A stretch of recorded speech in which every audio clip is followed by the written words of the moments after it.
Let me read to you a passage from the 9th chapter of St. Luke's Gospel, verses 51 to 56.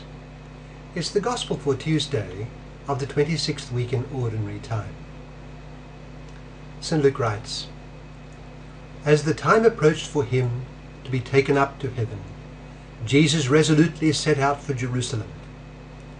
And he sent messengers on ahead, who went into a Samaritan village to get things ready for him. But the people there did not welcome him because he was heading for Jerusalem. When the disciples James and John saw this, they asked, 'Lord, do you want us to call fire down from heaven to destroy them?' But Jesus turned and rebuked them. Then he and his disciples went to another village." That's from Luke chapter 9, verses 51 to 56. What does it suggest to us? Well, let me begin this way.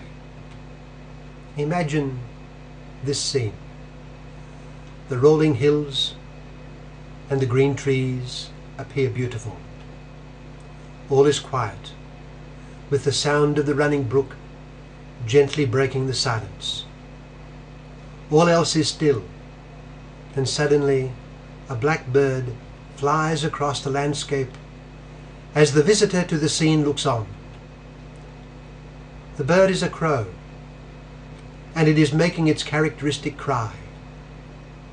Its cry peals out, a single sound, constantly repeated. The crow has no music in its hoarse song. There is no lullaby, no melody, no variety in its repertoire. What a contrast with the sound of the bellbird, or the canary, or any one of a number of other birds. All it can do is utter one sound with its single note. It is like the repeated bark of a tiny dog that has one sound to make from its throat as it travels along. The visitor who looks on is a Latin scholar. He teaches and researches Latin at university. And as he looks at the crow flying forward and pealing out its cry, he imagines it to be calling out a Latin word. The word is cras, cras, cras, cras. One sound fills the scene, and it is cras. Nothing else is heard in the beautiful terrain, except for the murmur of the brook as it makes its way across the rocks and leaves in its path. Cras. Tomorrow. That's what it means, cras, tomorrow. Always tomorrow, the crow seems to be warning the world, and in particular, warning the visitor who watches on. The word from the crow is the voice of his conscience, being reflected by the call of the flying bird. Cras. You are always going to do tomorrow what you should do now. You are not facing up to your present duties. You are putting off what is difficult. You are always choosing today what is the easy and more congenial course. Your life consists of pipe dreams. You hope to do all that you know you should do. You intend doing it. You have plenty of good intentions, but you do not get down to it now. It is always tomorrow, tomorrow, tomorrow. You are self-indulgent. You do not forgive now. You continue doing what you enjoy, not what will best contribute. This groove you are in is the death knell to grandeur in your ordinary life as a family man, a husband, a father, a university teacher. You never get down to it now. You could become a saint, but you're always putting it off. In particular, you hate and avoid the cross of Christ. Cras. For you, it is always tomorrow. In our gospel scene that I read earlier, from Luke chapter 9, verses 51 to 56, we have a vivid scene of the determined Christ. The time was approaching for him to be taken up to heaven. His time was short. He had spent himself for the lost sheep of the house of Israel. He was the bridegroom, and he had given himself to the bride, and he was about to give himself to the end.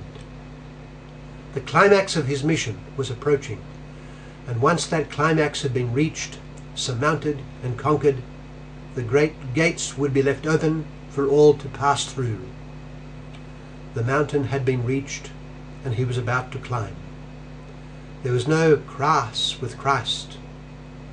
A terrible ordeal awaited him, the like of which had never been experienced by any individual in history, nor would it ever be. He was about to bear the temporal consequences of the sin of the world.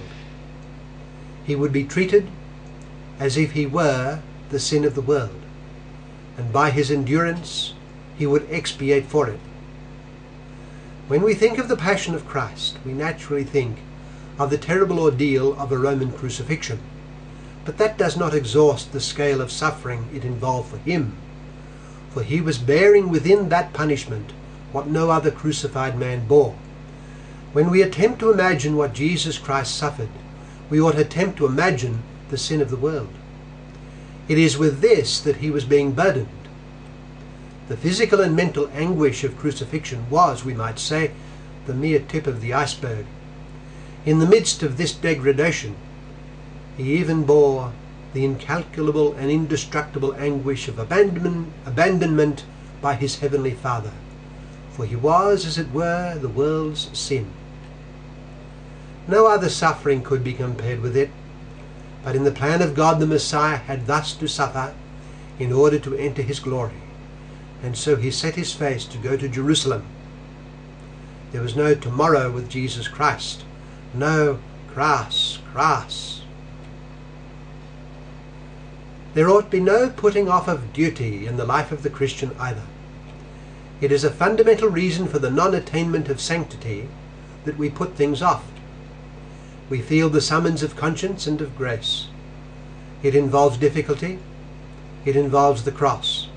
So, imperceptibly, we put it off till tomorrow. We're always doing that, and we do not reach the high destination God plans for us. Let us think of Christ steadfastly striding forward to embrace the cross. It was the plan of God that he suffer and so enter his glory. It was always now. It was never, well, tomorrow. Whatever was the will of his heavenly Father, he chose to do it now. Let us live now in the way we shall have wished to live when we appear before God. Let us live now as if all there is the present.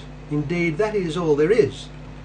There is only the present, and any thought of the future may be premature. All we have is what is now. We cannot count on tomorrow. Let it not then be cras, but nunc, which means now. Never cras, but nunc.